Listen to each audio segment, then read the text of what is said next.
I just wanted to ask, Job Centre staff have already reported across the country unsustainable workloads and huge backlogs. Under this plan, they're going to have 400,000 more people to support into work.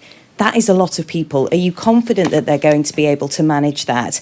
Work is good for people's mental health, right? There's increasing evidence, and you cite a range of different studies, that actually people being in work see huge improvements in their overall health and especially their mental health. So we're letting those people down if we persist with a system which at the moment is writing far too many of them off as just simply not able to work, when we know that work will be very good for them. The biggest proportional increase in the group of people who have become economically inactive since the pandemic is young people, right? That is a tragedy, right? It's enormous waste and loss of human potential.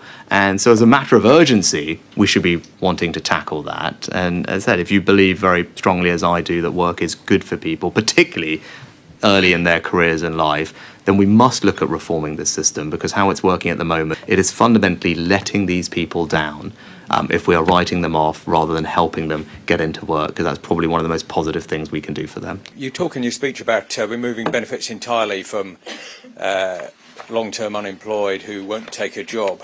I mean, that could leave some people destitute. Some of your critics are going to say that that's immoral, not moral. What would you say to that?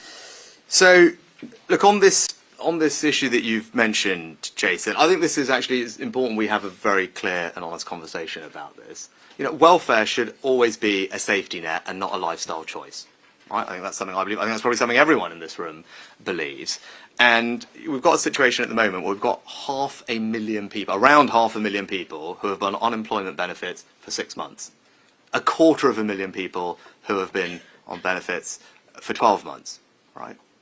At a time when we've got, thanks to our management of the economy, around 1 million job vacancies, right? And these are people who don't have any medical condition that bars them from working. These are people who've benefited from all the support that Mel has put in place and Gillian's put in place with the skills side. So there's an enormous amount of support for these people. No medical conditions while they can't work, and yet we have, as I said, 500,000 of them who are kind of on benefits for a long time, right? And I worry very much about benefits becoming a lifestyle choice. That is not good, obviously not good for the economy, not good for the public finances and taxpayers. It's not fair, but it's not good for those people if you believe, like I do, that work is the best way to improve their lives. If the taxpayer is supporting you with all of the help you need, the training, the counselling, the CV advice, the skills boot camps, there are jobs everywhere, you know, your work coach should be in a position to say, hang on, at 12 months, if you haven't done the things that I've asked you to do, including accepting a job if there's a perfectly acceptable job available, then it is entirely reasonable and fair to say, well, that's that,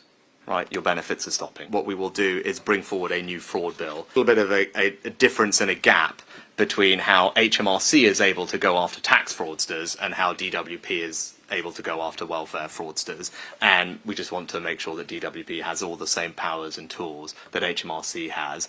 There's a range of things. There's information gathering powers, there's the ability to make arrests and seizures, but there's also introducing a new civil penalty so it can capture a wider group of people in the way that HMRC does, and the way that DWP is a little bit limited at the moment in what it can do.